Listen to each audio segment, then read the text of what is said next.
La réponse exacte et précise n'apporte pas beaucoup de gratification.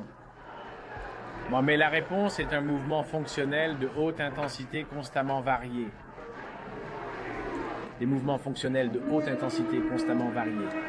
Je pourrais m'étendre longuement sur chacun de ces concepts. La variance, l'intensité et la fonctionnalité. L'intensité et la fonctionnalité. Mais l'une des choses que nous avons faites et qui, à mon avis, est essentielle à notre succès et peut-être même unique à notre effort, c'est que nous avons été très clairs dès le départ sur la définition des termes. Ainsi, lorsque je parle d'un mouvement fonctionnel, j'entends quelque chose de... je veux dire quelque chose de très précis. Si vous vous trouvez dans une salle remplie de personnes qui... vous verrez qu'aucun d'entre eux n'a le même concept à l'esprit. C'est devenu un mot à la mode dans le domaine de la remise en forme, comme la force de base, et que les gens chantent et que tout le monde acquiesce. Oui, j'aime le mouvement fonctionnel. Et pour vous donner un exemple de cette notion de définition des termes, pour nous, les mouvements fonctionnels sont les mouvements qui sont catégoriquement uniques dans leur capacité à exprimer la puissance. Et cela a une signification très précise, très exacte, spécifique pour un scientifique. L'expression de la puissance. Et si vous deviez l'expliquer à quelqu'un dans la rue, comment décririez-vous un mouvement fonctionnel? Vous savez, je peux vous donner toute une série d'exemples de mouvements fonctionnels. Vous savez, je peux vous donner un grand nombre de caractéristiques des mouvements fonctionnels. Je peux vous dire qu'ils sont liés à votre être même. Et en fait, dans une certaine mesure, ils sont inscrits dans votre ADN. Ils sont liés à ce que vous êtes en tant qu'animal, en tant qu'Homo sapiens.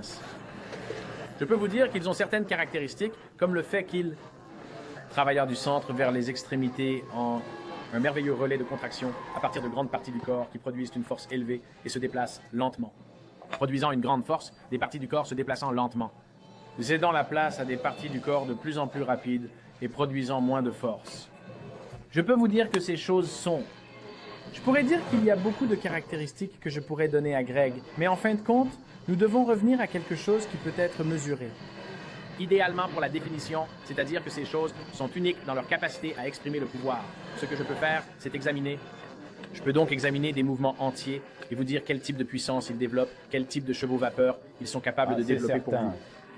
Et ce que vous allez découvrir, c'est que tout ce que vous pouvez faire en termes de force, de distance et de temps, curling, élévation latérale, extension des jambes, toutes ces choses que nous ne faisons pas, vous serez capable d'exercer beaucoup plus de puissance au squat, au soulevé de terre, au nettoyage, en faisant des tractions. Ces mouvements sont donc mathématiquement distincts, catégoriquement uniques, en ce sens qu'ils sont liés à une production de puissance élevée. De convaincre ma mère de faire du crossfit. Ouais, maintenant, à ce niveau de la rue, vous êtes comme « je n'explique pas et je démontre ». Donc, si quelqu'un me demande ce qu'est le CrossFit, je réponds « bon sang, qu'est-ce que c'est ?» Je réponds « je ne sais pas, mais qu'est-ce que tu fais mardi prochain à 15h ?» Moi, je suis occupé. Ma mère, ce qui est vraiment important, c'est que tu fasses des mouvements fonctionnels. Elle me dit « Greg, ah pourquoi ?» À peu près parce qu'ils vont déterminer, dans une large mesure, la qualité de votre vie à l'avenir, maman. Et la chose qui risque de vous mettre dans une maison de retraite ne sera pas le cancer, ni les maladies cardiaques, ni toutes ces choses contre lesquelles nous sommes assurés et qui nous inquiètent tant, mais ce sera la fragilité médicale, la faiblesse. Au moment où l'on parle d'un dîner de Thanksgiving et qu'il faut faire l'un de ces gestes pour vous accompagner à la table, il faut discuter avec les frères et sœurs pour savoir si maman devrait vraiment continuer à vivre de ses propres ailes. Je dirais que nous nous demandons ce qui se passerait si elle se mettait à terre. Nous pourrions même, « Hé maman, laisse-moi te montrer quelque chose. » Mettons ses fesses par terre. Est-il juste de dire, et ce n'est certainement pas l'objet de la conversation, mais est-il juste de dire que les mouvements fonctionnels vous aident dans la vie réelle? Ils sont conçus pour vous aider en dehors de la salle de sport. Ils sont universals, des schémas de recrutement moteur universels. On les trouve partout, sur les chantiers, dans la construction.